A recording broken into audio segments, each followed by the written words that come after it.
ही म्हणजे दौरा हे ऑफिशियल केला असल्या कारणानं इकडे स्वच्छतेचं प्रमाण फार मोठ्या प्रमाणात दिसलं की मला ते जरा असं बोलतात ना की एवढं स्वच्छता बघून मी अगदी भारावून गेलो.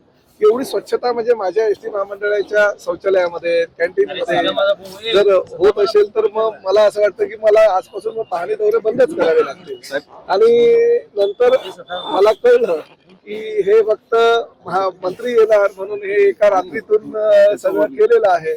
आणि कॅन्टीन मध्ये मी बघितलं तर कॅन्टीन मध्ये जे रेड कार्ड होते, स्वच्छता होती, युनिफॉर्म होते, एवढे युनिफॉर्म चांगले होते, परत मास्क घातले होते, कॅप घातली होती, सगळ्या गोष्टी केलेल्या होत्या ज्या प्राथमिक गरजा आहेत. आणि एसटी महामंडळानं भाडेपट्ट्यानं कॅन्टीन जेव्हा दिलं त्यांना तेव्हा ज्या ज्या काही उपाययोजना करायला सांगितलं होतं त्याचं सगळं पालन केलेलं होतं.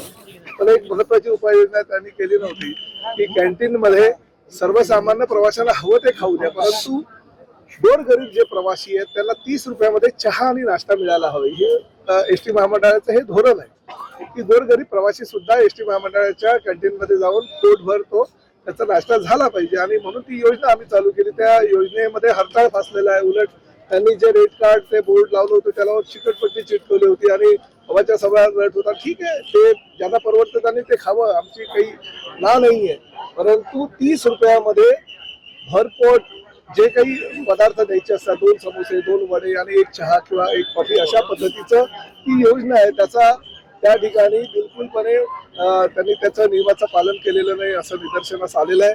त्यांना मी ताबडतोब उद्यापासूनच 30 रुपयाचं मोठ्या दर्शनी भागामध्ये चहा नाश्ता 30 रुपयामध्ये मिळेल असा प्रकारचा बोर्ड लावायला सांगितलंय. पहिली वेळ आहे, स्वच्छता दिसली आहे, म्हणजे प्रत्येक वेळी कारवाई करणं योग्यच आहे असं मला वाटत नाही. तरी सुद्धा ही जी त्यांनी गोष्ट अंमलात जर आणली नाही तर निश्चितपणे त्याच्यावर कारवाई करण्यात येईल.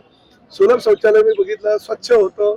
अनेक प्रवाशांनी मला तक्रार केली की 5 रुपये अंतिम प्रसाधन गृहामध्ये जाण्यासाठी घेणं निश्चित झालेलं असताना 10 रुपये घेतलं जातं. महिलांकडनं मोफत त्यांना द्यायचं असं कबूल केलेलं असताना सुद्धा त्यांच्याकडनं 5-5, 10-10 रुपये घेतले जातात. तर ते सुद्धा मी माझ्या या भागातल्या अधिकाऱ्यांना सांगितलं की त्यावर सुद्धा तुम्ही उद्या